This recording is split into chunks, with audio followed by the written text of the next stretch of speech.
آسیہ کا سوال ہے کہ سر پلیز ایکسپلین اباؤٹ زکوٰۃ۔ عام طور سے لوگ یہ سمجھتے ہیں کہ میرے اوپر صرف زکوٰۃ کی ادائیگی ہی کا حکم ہے، اور زکوٰۃ کی ادائیگی کرنے کے بعد اللہ کے راہ میں خرچ کرنے کا جو حکم ہے اس سے میں بری ہو جاتا ہوں۔ تو اس سے بڑی بھول کچھ نہیں ہے۔ قرآن میں ایک آیت ہے، وہ یہ ہے کہ لن تنالوا البر حتی تنفقوا مما تحبون، کہ تم نیکی کو نہیں پہنچ سکتے جب تک کہ تم اپنے محبوب مال میں سے خرچ نہ کرو۔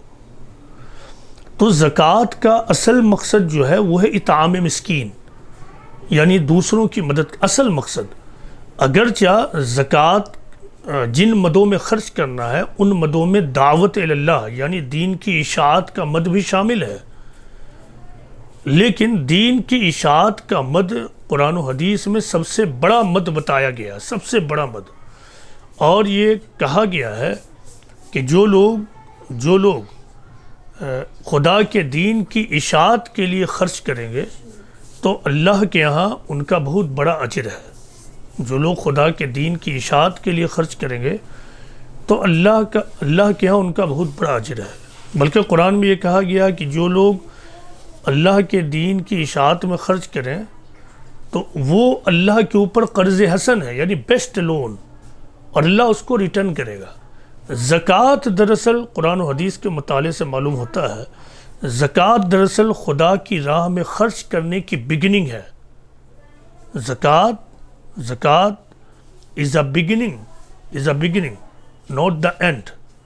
یہ اللہ کی راہ میں خرچ کرنے کی ایک بگننگ ہے۔ سال میں ایک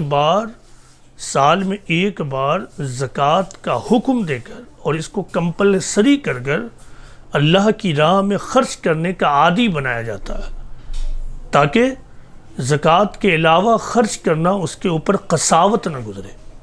ورنہ قرآن پر آپ جب غور کیجئے گا تو یہ معلوم ہوگا کہ قرآن میں جو سب سے زیادہ نماز کے بعد جس چیز کا حکم ہے وہ خرچ کرنے کا حکم ہے۔ قرآن کے مطابق جس کے پاس جو دولت ہے وہ اللہ ہی کی ہے، جس کو جو رزق ملا ہوا ہے وہ اللہ ہی کا دیا ہوا رزق ہے۔ تو جب آپ اس طرح سوچئے کہ کسی نے آپ کو ایک چیز رکھنے کو دیا ہے تو وہ چیز آپ کے پاس ہے، اس نے یہ بھی کہا کہ آپ اس کو استعمال کر سکتے ہیں بوقت ضرورت، لیکن استعمال کرتے ہوئے آدمی پورا کا پورا اس کو اپنا سمجھ لے، تو یہ تو امانت میں خیانت ہے۔ ٹھیک یہی معاملہ دنیا میں ملنے والی دولت کا ہے کہ کسی کو مل جائے تو یہ نہیں سمجھنا چاہیے کہ یہ میرا ہے، بلکہ اس کو اللہ کی امانت سمجھنا چاہیے، اور اپنی ضرورت کے بعد جو کچھ اس کے پاس ہے وہ خرچ کرے۔ سورہ منافقون میں تو اس حوالے سے بالکل آخری بات اللہ تعالیٰ یہ کہتے ہیں کہ اللہ تعالیٰ نے تمہیں جو کچھ دیا ہے اس کو خرچ کرو، اس سے پہلے کہ تم پر موت واقع ہو جائے، موت کا فرشتہ آ جائے اور تم یہ کہنے لگو کہ اللہ مجھے تھوڑی مہلت اور دے دیجئے تاکہ میں خرچ کر نیک لوگوں میں اور صالحین میں شامل ہو جاؤں۔ تو یہ بالکل آخری بات ہے جو خرچ کرنے کے بارے میں اللہ تعالیٰ کہہ سکتا ہے۔ تو زکوٰۃ صرف ایک بگننگ ہے، یہ بات بالکل واضح ہو جائے، یہ ٹوٹل خرچ نہیں ہے۔ اپنی ضرورت کے علاوہ جو کچھ ہے ایک نیک بندہ انسانیت کی فلاح کے لیے، خدا کے دین کی اشاعت کے لیے خرچ کرتا ہے۔ یہ نادان لوگ ہوتے ہیں کہ اپنے 60 سال اور 65 سال کی زندگی کے لیے تجوریاں بھرتے ہیں، اور پھر موت کا فرشتہ آتا ہے اور وہ خالی ہاتھ یہاں سے چلے جاتے ہیں۔ کوئی بھی یہاں سے بھرا ہوا ہاتھ نہیں جاتا۔ یہی سب سے بڑی حقیقت ہے۔ الیگزینڈر دی گریٹ کا ایک واقعہ یہاں پہ میں سناتا ہوں۔ کہا جاتا ہے کہ الیگزینڈر دی گریٹ موت سے پہلے بہت زیادہ بیمار ہو گیا، دنیا کے بہت بڑے بڑے ایکسپرٹ کو بلایا گیا تاکہ وہ علاج کریں، لیکن ہر ایکسپرٹ نے، ہر ڈاکٹرز نے انکار کر دیا، اور ڈاکٹرز نے کہہ دیا کہ آپ کے جو مرض ہے وہ لا علاج ہو چکا ہے۔ تو الیگزینڈر دی گریٹ بھی چیزوں کو سمجھ گئے کہ معاملہ کہاں پہ ہے۔